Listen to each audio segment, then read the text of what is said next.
Hi అండి అందరికీ. ఈరోజు వీడియో వచ్చేసి మేము కూలర్ తీసుకుందాం అనేసి బజాజ్ ఎలక్ట్రానిక్స్కి వెళ్ళామండి. ఈ బజాజ్ ఎలక్ట్రానిక్స్ అనేది ప్రగతి నగర్లో ఉంది. ప్రగతి నగర్ బ్రాంచ్కి వెళ్ళాం మేము. అంటే మేము ఉండేది మల్లంపేట అని చెప్పాను కదా ముందు వీడియోలో. సో మాకు దగ్గరగా ప్రగతి నగర్ దగ్గర అవుతుందన్నమాట. సో అక్కడికి వెళ్ళాము. సో యాక్చువల్లీ మాకు ముందు ఒక కూలర్ ఉందన్నమాట. సో మీ ముందు వీడియోలో కూడా చెప్పాను కదా మాకు ఒక టీ షాప్ ఉంది అని. సో అందులోకి తీసుకుందామనేసి వెళ్ళాము. ఇది ఫస్ట్ ఫ్లోర్ అనమాట. వెళ్ళగానే ఫస్ట్ ఫ్లోర్లో అన్ని టీవీస్ ఉన్నాయన్నమాట. టీవీస్ అండ్ మొబైల్స్ ఉన్నాయి.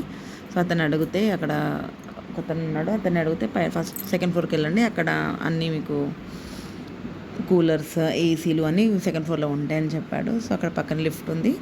సో లిఫ్ట్ ఎక్కేసి సెకండ్ ఫ్లోర్కి వెళ్ళిపోయాము. అండ్ ఇక్కడ ఎంట్రన్స్లోనే అన్ని వాషింగ్ మిషన్స్ అండ్ కూలర్స్ అన్ని చాలా ఉన్నాయండి. రైస్ కుక్కర్స్, ప్యూరిఫైయర్స్ అన్ని చాలా ఉన్నాయి.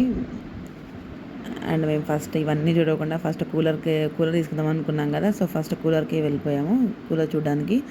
సో యాక్చువల్లీ మేము సింఫనీ అనే కంపెనీ మాత్రమే చూద్దాం అనుకున్నాము. ముందే డిసైడ్ అయ్యి వెళ్ళామన్నమాట. సో అందుకే దాని గురించే ఫస్ట్ వెళ్ళి అదే అడుగుతున్నాం అనమాట. సో ఫస్ట్ మాకు ఇంట్లో ప్రీవియస్గా కూలర్ ఉంది. సో అది కెన్స్టార్ అనమాట. ఈ కెన్స్టార్ కూలర్ ఏంటంటే బయట గాలి తగలాలండి. బయట గాలి అంటే విండో దగ్గర కానీ అలా బయట గాలి తగిలితేనే మనకు చల్లగా వస్తుంది. సింఫనీ అలా కాదు. మా అత్తమ్మ వాళ్ళ దగ్గర తెల్లాపూర్లో మా అత్తమ్మ వాళ్ళ దగ్గర సింఫనీ ఉందన్నమాట. సో అది లోపల పెట్టినా కానీ అసలు విండోస్ అన్ని క్లోజ్ చేసి పెట్టినా చాలా చల్లగా వస్తుంది గాలి. సో అందుకని మేము సింఫనీకి తీసుకుందామని డిసైడ్ అయ్యి అక్కడికి వెళ్ళాము. సో ఈ బుడ్డి కూలర్ ఉంది కదండి కెన్స్టార్, ఇది ఓన్లీ 1 పర్సన్కి మాత్రమే వస్తుంది. సో ఇది 8500 అనమాట. సో ఇంకా మా ఆయన 8500 పెట్టి ఎందుకు, ఇంకా పెద్ద కూలర్ తీసుకుందాం, దానికి ఇంకో 2000 ఉంటుంది అనుకొని పెద్దది సింఫనీ కంపెనీ చూస్తున్నాము. అసలు ఈ కూలర్ ఉంది కదండి కెన్స్టార్, ఇది 24,000 అంటండి. అది అసలు ఎంత రేట్లు పెరిగిపోయాయంటే, సో లాస్ట్ ఇయర్ మేము 2 years బ్యాక్ తీసుకున్నాము కెన్స్టార్ కూలర్. సో అది మేము 11,000కి తీసుకున్నాం. సేమ్ ఇదే అండి, ఇదే కెన్స్టార్ తీసుకున్నాం.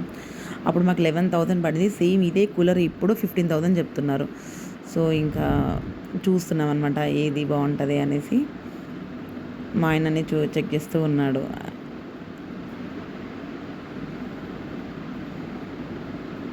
సో మళ్ళీ ఆయన కొంచెం డిసైడ్ అయిపోయాడు, ఎలాగో కూలర్కి 15,000 పెట్టాలి, ఇంకా అందులో 10,000 and 15,000 వేస్తే ఇక ఏసీ వస్తుంది కదా అనేసి ఇంకా ఆయన మైండ్ చేంజ్ చేసుకొని ఏసీకి షిఫ్ట్ అయ్యాడనమాట. సో ఇక్కడ అన్ని ఏసీస్ చూస్తున్నాడు. అందులో హైయర్ అనే కంపెనీ ఏసీ తీసుకున్నామండి. ఇది 1.5 ton అనమాట. 34,000 పడింది. వీడియో నచ్చితే ఒక లైక్ చేయండి. Thank you.